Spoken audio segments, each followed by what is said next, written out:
Hello, everyone, and welcome to today's webinar, Oops, What Not to Do to Keep Talented ISAs with MAPS coach Anna Kruger. Please note this webinar is being recorded and you will automatically receive the webinar recording. If you have questions for your coach, please type them into the questions box located in the webinar taskbar. Following the webinar, if you have any questions about today's call or coaching programs, please email us at fasttrack@kw.com. That's FASTTRACK@kw.com. That's all for me, Anna. Take it away. All right. Hey, everybody. Nice to see you. Hopefully you can see me. I have my webcam shared. And it would do me a huge help if you would write into the questions box your name, where you're from, and then what your position is, just so I know who our audience is. And then if you have a specific question that you really, you set time aside to join this webinar, I'm guessing for a reason. So if there's something really specific that you want to make sure we cover by the end of the webinar, go ahead and put that in the box as well. So your name, where you're from, and your position at a minimum. And then if you have any questions, go ahead and type those into the questions box. So let's go ahead and jump in. And we have 30 minutes blocked for this webinar. We may or may not use the full 30 minutes. I'm going to go over the top 5 things not to do to keep a talented ISA on your team. And then we're really just going to see what kind of questions and discussion we have. And we'll have you out of here within 30 minutes. So perfect. Looks like we have quite a few people here from Florida. Stay safe with the hurricanes rolling through. I used to live in Florida. I remember every year we had a hurricane party. So I feel the pain, and I trust that you guys will stay safe down there in Florida. All right, well, let's jump in. So today's webinar is called Oops. And the whole idea is, what should we not be doing in order to keep talented ISAs on the team? So I don't know about you guys, yet I hear that the ISA position, it seems like it's a revolving door for a lot of teams, and they feel like we found someone, they didn't work out. In fact, just today I got an email from someone that said, I just hired an ISA and they already left the team. I need help. Can we please schedule a call? So today we're going to talk about what are the 5 most common things that I've seen that cause ISAs not to stick around. Now, before I go further, let me introduce myself because it might help you to have context as to why I'm talking with you about this topic. So I've actually been an inside sales agent since 2006. I always tell people, don't try to figure out my age. It's not important. But yeah, I have been in inside sales since really for 14 years. In that time, I've accumulated 26,000 hours of ISA experience. So they say it takes 10,000 to get to mastery. So I guess that means I've mastered it twice at this point. And really since I would say 2008, I've been training ISAs and leading them in a management position. And then in 2015, I started coaching with MAPS after getting into real estate. So really ISAs are on my mind constantly. I am one, I lead them, I coach them. And so what you're going to get today is what I have learned over those 14 years of experience. Honestly, a lot of it was a pain point for me. What do I wish I had known that I'm going to share with you and hopefully fast track your success, because I sure failed a lot in the last 14 years, and you're going to learn what not to do today. So the first thing we're going to talk about with inside sales agents that you don't want to do if you actually want to keep talented ISAs around is you do not want to treat them as entry level. So I hear a lot of ISAs actually talking about this, where they'll say, I joined my team, and our team structure is that you start as an ISA and then you graduate into the agent position, or you start as an ISA and the goal is to move out of that as quickly as possible. It's kind of like your training job is you're an inside sales agent, and then eventually you become a real agent. And we actually had this happen on our team. I was the ISA and I was talking with some agents on our team, and they said, our job is more respectable than your job. So let that sink in for a minute. And I want you to think about, if you are on a team and your goal is lead gen, lead conversion, and you view it as, my job is to provide the agents with opportunity. My job is to fill their pipeline so that they can have a lot of closings. Also means I have a lot of closings. Yet really the agent is kind of like my client, even more than the buyer and seller. That's how I used to view it, as the agents are my clients, and my goal is to fill their calendar to capacity with really excellent appointments. Well, imagine how it would feel if that's your mindset, to be in a room and hear agents say, our position is more respectable than the ISA position, which, first of all, don't say that out loud, even if you think it. Yet I asked some questions. I had to wait a little bit because I was pretty upset. Yet when I finally asked some questions, it was what I learned was we were talking on the team as you start as an ISA and then you become a buyer agent or a listing agent. And by talking about it that way, if you think about it, why would a talented person that you hire as an inside sales agent want to stay in the position that's treated as the training position? It just doesn't really make sense. If you're on this webinar, I can take a guess that you are learning based and you want to grow. So you're probably a pretty goal oriented person. If you were hired on a team, would you want to stay in the position that was treated as the entry level position or the training position? And my guess would be no. So what we learned is instead of saying you start as an inside sales agent and then you become a buyer agent or then you become a listing agent, we say everyone in their 90 days is an agent in training. So anyone that starts on the team, you are an agent in training your first 90 days. You're still earning your spot those first 90 days. Once you've passed your 90 days, you specialize and you either become a buyer agent, a listing agent, or an inside sales agent. And all that we didn't really actually change much of anything other than the verbiage of how we spoke about the role. And that really helped the culture of seeing the ISA as a position that was just as valuable as any other position on the team. I do want to answer questions that came in real quick. Kurt said, by ISA, do you mean they only do inbound sales? So that's a great question. I'm glad you asked. So I define ISA, I clump inside and outside sales together. So let me just define it for you real quick, because there are a lot of definitions out there. ISA stands for inside sales agent. Technically, the definition of that would be they deal with inbound leads. So that would be sign calls, internet leads, things like that. However, in real estate, when I say ISA, and for the purpose of today's webinar, when I say ISA, inside sales agent, I'm talking about the person that their full-time job is lead gen, lead conversion. So I look at it as they're on the phone 75% of the day. So they're in the building. That's their job, is they're in the building, they're in-house, in the office, and they might be doing some outbound calls, they might be receiving some inbound calls, but really their one thing is lead gen, lead conversion. So hopefully that clears it up for you, Kurt. Different industries are going to have different ways that they define ISA, yet that's the way we're defining it for today. All right, let's keep going. I see some questions coming in that I'll deal with at the end that are a little bit off topic, so just hang tight. All right, so the first thing you want to not do to keep talented ISAs around is treat the position as entry level.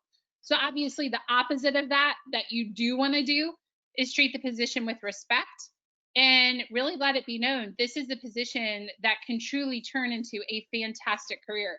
Guys, I'll just tell you, the ISAs I know, and I know several that have done this more than 4 years. In fact, I've got a mastermind group with at least 20 ISAs that have done this more than 4 years. And you know what they say? I would never want the position of an agent. I don't want to be showing a house on a Sunday afternoon. I don't want to be showing a house on a Saturday morning. I love that I'm in real estate and that I have a pretty set schedule. I love it. And they earn commission. A lot of them do. And so an ISA that's the right fit for the position is going to want to stay in the position. So let's treat it as a position worthy of staying in. Okay. So number 2, what not to do in order to keep a talented ISA is, great, welcome, nice to see you on day 1. Here's a script. We haven't trained you on it, and go ahead and let's go have you make calls. Okay. And I see a lot of people do this and they say, well, you know, I've never called that lead source, and so I don't know how to train them. So I just gave them a script, stuck them on the phone, and, you know, let them have at it. Well, the thing is, without any training, you know, Gary always tells us, I do it, we do it, you do it. So that means I, as the leader, I do it and you watch me. Then we do it together, and then you do it while I watch you do it. And only then can I say, okay, you are now good to go do this task. So what I see a lot of people fail at is they hire an ISA, and it's almost this idea of, let me just throw them on the phone, stick them in the fire, let's just see what they do, how do they handle the stress, and make calls. And I will just tell you, as an ISA that's had a lot of success, I had a 2-week training period before I ever made one phone call. I remember feeling like I was back in college. And the first week was really geared towards how, you know, how do things work? What are our internal systems? And then the second week was geared towards sales skill. So by the time I got on the phone, I was 2 weeks into training. Now, I'm not saying that you need a 2 week training period, but I think there's some middle ground between a 2 week training period and then no training, just get on the phone. So I would definitely recommend that you train your ISA. Sit down and show them how to do a lead gen call. Let them listen to you making lead gen calls. And you can put them in training. We have the Mastering Inside Sales program. We go over 19 language patterns and we talk all about everything you need to know to be a successful ISA. And then we also have a training program for the leader called How to Hire, Train, and Retain Inside Sales Agents. That's for you. That's for the person hiring this person. And we go over in there, how do you train them their first week so that by the time that they're making calls, they have some confidence. They're not going to feel like experts, but how do you help them have some confidence before they start making these phone calls? Talent wants to do a good job. And if you have a talented person, yeah, there are some things that they'll just figure out as they go. Yet they're also going to be looking for you to be a good leader. And it's really important that you train them before you just throw them on the phone. So number one, what not to do is treat it as entry level. The second thing not to do is to put them on the phone with no training. Okay, the third thing not to do is isolate. So what I mean by that is I've coached several ISAs. Some of them have told me before, my office is in the basement, everyone else is upstairs. Yes, that's true. And it's really, I'm alone, I'm all by myself. Now, I will say right now with COVID, some of us are working from home and we are isolated, and that's a situational circumstance, right? Yet overall, especially when we're back in the office, it's really important for that ISA not to be isolated. If you think about it, a good inside sales agent is going to be good with people. They're people. They are. They like talking to people. Now, maybe not as much as a buyer or a listing agent. They're not actually in person with people. Yet you're not even going to be attracted to the ISA role unless there's some part of you that enjoys people and human connection. So if you isolate that person and put them away from the team, or maybe they're in an office with their door shut all day, the overwhelming majority of ISAs are going to lose a lot of energy. Also, if you remember me saying earlier in this webinar, I viewed it as my role as an ISA. My clients really were the agents. My role was to fill the agent's calendar. And because I handed over buyer and seller leads, I wasn't building super long-term relationships with buyer and seller leads, once they actually set the appointment. However, the agents I worked with constantly. And so they really became like my work family. I don't know how else to say it. They were like my brothers and sisters. And so being isolated from them, I'm not going to know much about them to even build them up to set an appointment, right? Part of being an ISA, and it sounds funny, but I'm really selling the agent. I'm not having this person sign on the dotted line. I'm not the person responsible to have them sign an agency agreement. My job is to get them excited about meeting with you. That's really what it is. So say that I'm setting an appointment for Michelle. I might say to the lead, you're going to love working with Michelle. In fact, just yesterday, she won a multiple offer against 6 people to get her buyer client into a house. You're going to absolutely love working with her. She's fantastic. Well, if I don't know you or if I'm not working with you, I'm not going to be able to say those things. So it's really important not to isolate your ISA. Now, say that some of you are working from home right now because of COVID. I know a lot of ISAs are. What you can do then is something like this, like a Zoom call, Google Hangout, whatever you're doing with your team, but just make sure that you're not basically setting it and forgetting it. Don't hire them, stick them on the phone, and then just let them do their thing. Most ISAs are going to want a high amount of interaction. All right, let's go on to number 4. And again, I see the questions coming in. We'll get to those in just a minute. All right, so the fourth thing, and this is actually probably one of the biggest things. I have a Facebook group with about 5,000 ISAs. You're welcome to join it. It's called ISA Mastermind Group on Facebook. Again, ISA Mastermind Group. It's on Facebook. And there's about 5,000 people in there. And I get a lot of private messages. And I think it's because I'm like the miscellaneous, I don't know you, but you're the inside salesperson. So I get a lot of private messages where people just start telling me what's going on without even knowing me. And the most common thing that I hear overwhelmingly is, I really enjoy my job. I like the people I work with, but I'm considering leaving my team because I never get feedback on my appointments. Well, let's think about this for a minute. We're hiring someone who really, to be successful, their personality is going to be a results-oriented personality. They would not be attracted to this job, nor would they probably be very good at this job if they were not attuned towards results. They're going to be a results-oriented person. So if you hire a results-oriented person, which is the profile of a strong inside sales agent, and then they set an appointment and never hear, did that appointment show up? Hey, did they sign with you? Did they close? That is the number one fastest way you can lose an inside sales agent, more than anything else I'm telling you more than anything else I'm telling you today. I will just tell you, if you hired me and I set appointments for you, and then I never heard if they showed up, if they signed, or if they closed, I would not work for you very long. So make sure that you have a system for appointment feedback. Now that's a big system, and I always get questions about how do I do that? What systems do you have? I explain a system. It takes about an hour on a webinar, and I do that in the Mastering Inside Sales coaching program, and I provide a tracker. So Mastering Inside Sales, that program starts on October 7th. So just know there is help to be had. It's more complex than what I can explain in this webinar right now. But if you're thinking, man, that's a big takeaway for me, and I do not know how to close the loop, it's a systems issue, that is something we address in the program Mastering Inside Sales that launches on October 7th. And tracker, I give you all the stuff. But just know that's one of the fastest ways to lose a talented ISA is to not give them feedback. So far we have what not to do. Do not treat them as entry level. Do not stick them on the phone with no training whatsoever. Do not isolate them. And then the fourth one is do not provide a feedback.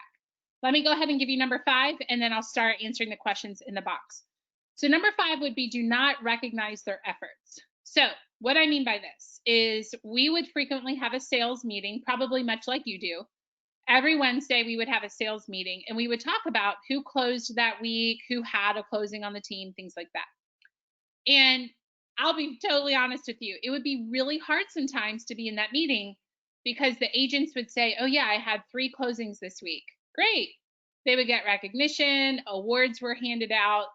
Yet I would sit there and think, I know that closing you had, and I cultivated the relationship with that person for 6 months before they came in.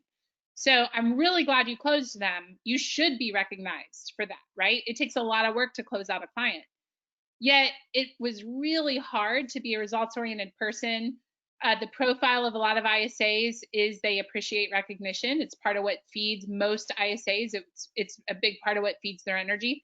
It would be really hard to sit there and think, I was a part of that closing too. In fact, I worked them for 6 months.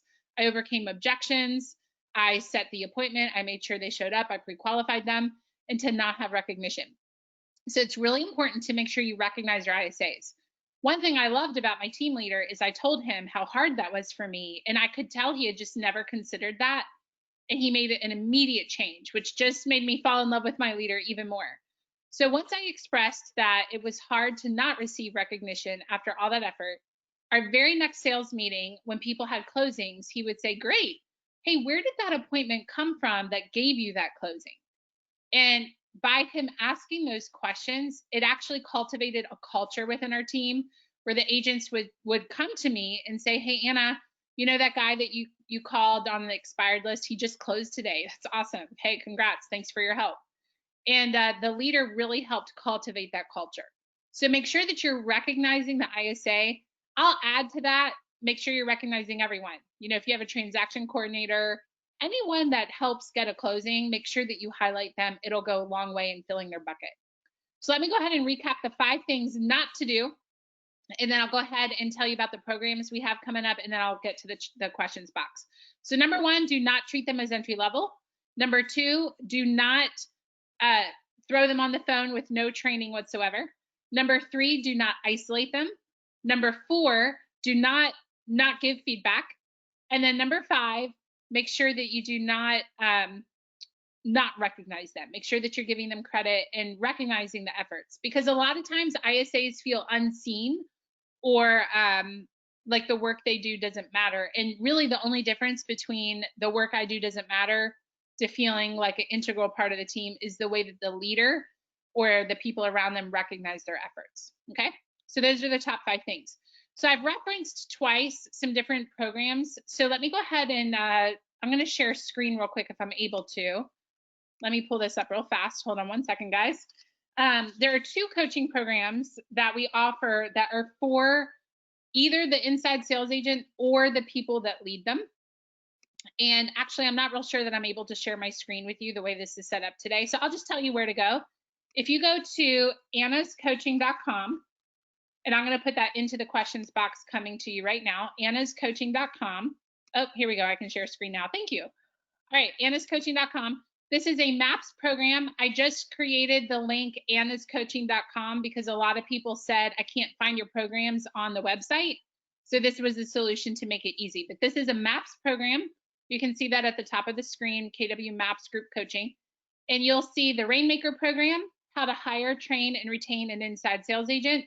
The next class starts September 24th. So we're going to have Mega Camp in the very next week. We're going to have the how to hire, train, and retain inside sales agents start. That really takes what we did today and it hashes it out over 5 hours. So we spend an hour a week for 5 weeks together. I give you tracking systems. We talk about the profile of who you're looking for.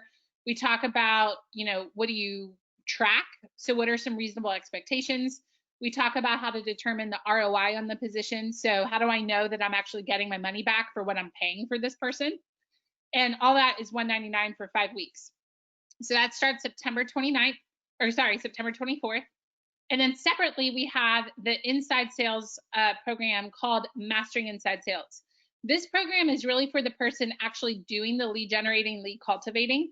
In that program, you get 19 different language patterns. So things like, what do you do if someone picks up the phone and they're like, oh man, I'm really busy. Can you call me later? They're not busy. They picked up the phone, right? What they're really saying is, oh man, I didn't know it was you. But they're too nice to say that. So they pick up the phone and then they're like, oh yeah, I'm really busy. Can you just call me later? Well, there's actually a language pattern to get over that and keep them on the phone in a way that works really, really well and builds great rapport. So we go over 19 language patterns like that. I also give tracking systems. We go over the economic model. And really the goal of that program, it's a 6-month program. The goal of that program is that by the end, they know how to think like a business owner within your business. So I believe that every ISA really is a business owner within your business.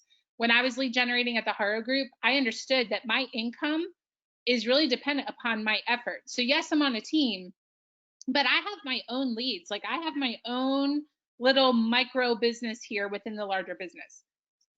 So my goal is by the end of that 6-month program, the clients understand how to actually make sure they're running their business within your business. So Mastering Inside Sales, October 7th, How to Hire, Train, and Retain, September 24th. Again, you can go to annascoaching.com and you'll see both of those programs and it redirects you to the MAPS website. Just made it easy for you.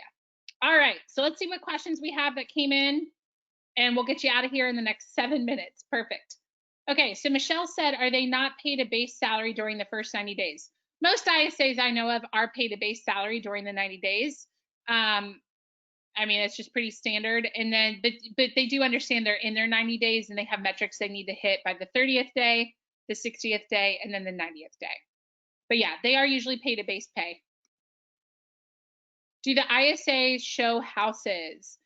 No, not typically. So, yeah, I don't really know of any ISAs that show houses. So ISAs, really their main value is lead generating, lead cultivating. So if someone is out showing houses, then that would usually be like the buyer agent or maybe a showing assistant that you're looking for. The ISA, their true best spot to be is on the phone, lead generating, lead cultivating. And this is how I used to look at it. As an ISA, I was licensed. So technically, I could go out and show a house. I had the credentials to do that within my state. However, this is truly how I looked at it. I could take 2 hours and go show houses, or even 1 hour for that matter, and show a house. Or I could stay on the phone and set another appointment that would bring in new business. So really the best place for me to be on the team was in the office, lead generating, lead converting. Anytime that I leave the office to go do something not lead gen, lead conversion, we're actually losing the opportunity to make more money. So I would recommend if you need help showing houses, that would be maybe a showing agent. I don't know enough about your business to know what your next hire would be, but ISAs do not typically show houses. That's not a common thing. Someone said, do you have a list of duties for the ISA? I don't have one that I can provide for you right now. We do talk in the inside sales program. I give you a job ad that you can post for in the class how to hire, train, and retain ISAs, and that has a lot of the duties in there, and that's given through the class. But really, ultimately, I'll break it down for you. It's lead generate, lead cultivate. So if I'm an ISA, really 75% of my day should be spent on the phone talking to leads to either bring in new business that didn't exist, so I'm growing the database, or I'm doing follow-up calls to cultivate the database we already have. And really, it's a combination of both. So an ISA every day should be lead generating, building the database. And then secondly, they are cultivating the database. So they're doing those follow-up calls. And that's really the main gist. There's more detail in the how to hire, train, and retain class. Yet that's the overall picture of what an ISA would do. Okay, Becky asked a great question. What's the best way to keep their time from being interrupted by agents or admin? So it's honestly that ISA has to take some personal responsibility as well as the agents and all of that. So on our team, we used to have 7 of us in one room. We called it the bullpen, and we would all call from one room with loud music, and there were no walls, no doors, nothing. And I just basically had to tell the team, when my headphones are on, view that as if I'm in an office with my door shut. Headphones mean do not interrupt me. That means I'm lead generating. And I just had to have a conversation with the team and say, I love you. I like answering your questions. That matters to me. But what matters more to me is helping you hit your financial goal. And every time you interrupt me, you're making it impossible for me to help you hit your financial goal because you're taking me away from lead gen. So it really came down to the person has to self take care of that, right? We teach people how to treat us. So really creating a visual barrier. If there's not a door that can be shut, have a visual barrier like the headphones. I also found it helpful to tell the team and just have that conversation. I want to help you, and I understand that I can help you best by staying in lead gen. I'll help you and answer your question at 11 o'clock, but I'm not between 8 and 11. That's my time to lead generate and bring you in business, which is helping you just in a different way. I found that once I had that conversation with the team, I felt better saying no, and the agents understood why I was saying no. So I found that it mostly came down to having to manage myself. Now, I will also say I could have that conversation, and the agents could have still interrupted me. So they also have to respect the boundary. But ultimately, we teach people how to treat us. And so if I'm being interrupted all day, I have to ask myself, what am I doing that makes it okay for people to interrupt me? How do I stop that from happening? Okay. John said, I want to hire an ISA because it's not my natural behavior style. Should I master the ISA before hiring an ISA, even if it's not my strength? You know, that's such a, I wish if we were on a one-on-one conversation, we could go deeper with that. Here's what I'll say, John. I don't know you or your position, if you could type in your position, but I'm guessing you're probably a leader within the team since you're on this webinar. And what I'll tell you is you did enough to build your business to the point you're considering hiring someone. So I have a lot of people say, I don't know how to do the ISA position. I've never done that before. It seems a little scary, or like a unicorn would do that. And what I want to remind you is really an ISA is a rainmaker, just like you. Now, maybe they would call a lead source that you've never called before. But John, you've done something to build the business to the point that you're even on a call about hiring ISAs. So my guess is you have some lead gen ability. You have lead gen skill. Now, maybe you haven't called an expired before, or, maybe there's a lead source unfamiliar to you. But I do think that you probably know more about the position than you think, just because you've built the business yourself. So I do want to encourage you with that. And I would say what Gary always says is make sure the people you have on your team are efficient before you hire someone. So what I would say is if you're not lead generating, start lead generating. I don't know most people that it's their natural behavior style. I found out I was good at it after I started doing it. I was a teacher before I was an inside sales agent. I was a high school teacher in Baltimore. And I always said I would never do business or sales. That's just not me. I'm an educator. I'll probably always work in higher ed. I can't imagine being in business or sales. I used to say that. So when I got a sales job my first time in 2006, I had no idea that I was good at inside sales. In fact, I would have told you that I'd be horrible at it because I always said I would never do it. Well, the way I discovered I was good at it was I just started doing it. and I got some training, and then I became good at it. So what I would say is make sure that you're doing the activity and understand you might not feel like you're very good at it at first. You do it enough and you'll become good at it. And make sure you're efficient, because you don't want to spend money hiring someone if it's really you could get that job taken care of by just being disciplined and getting it done yourself. So you can make it a goal of, I will allow myself to hire an ISA after I have lead generated myself for X amount of time. And obviously there's a lot of directions that conversation should go, but without knowing you and speaking to you on a webinar, that's what I would say. All right, I'm going to answer this last question. What should an ISA schedule look like? So I would say 75% of their time should be on the phone. So say they work an 8-hour day, that would be 6 hours. I personally would break that down 3 hours in the morning, 3 hours in the afternoon is how I would break that down. Big picture, in the morning, call new leads. New leads are more likely to pick up the phone in the morning, and then in the afternoon do your follow-ups. It's kind of like a big picture. Now, in the How to Hire, Train, and Retain class, I actually give you a schedule where we break out, and it's a recommended schedule. It's by no means the schedule you must use, but it's just an example of what I used as an ISA that made me really successful. What did that schedule look like? But big picture, 75% of their day should be on the phone. I'll tell you, most people, when they come into coaching, say, oh yeah, I'm not on the phone nearly that much. In which case I always say, okay, start tracking your time every day to figure out what's distracting you. Because if you were hired to be the ISA and you're supposed to be lead generating, lead converting, I'm a little worried if you work 8 hours and you're not doing that job at least 6. Just what are you doing? Are you in meetings? Like, what is taking your time away from you that you're not lead gen, lead converting? Okay. All right, guys. Well, I hope that was helpful. 5 things not to do to keep talented ISAs.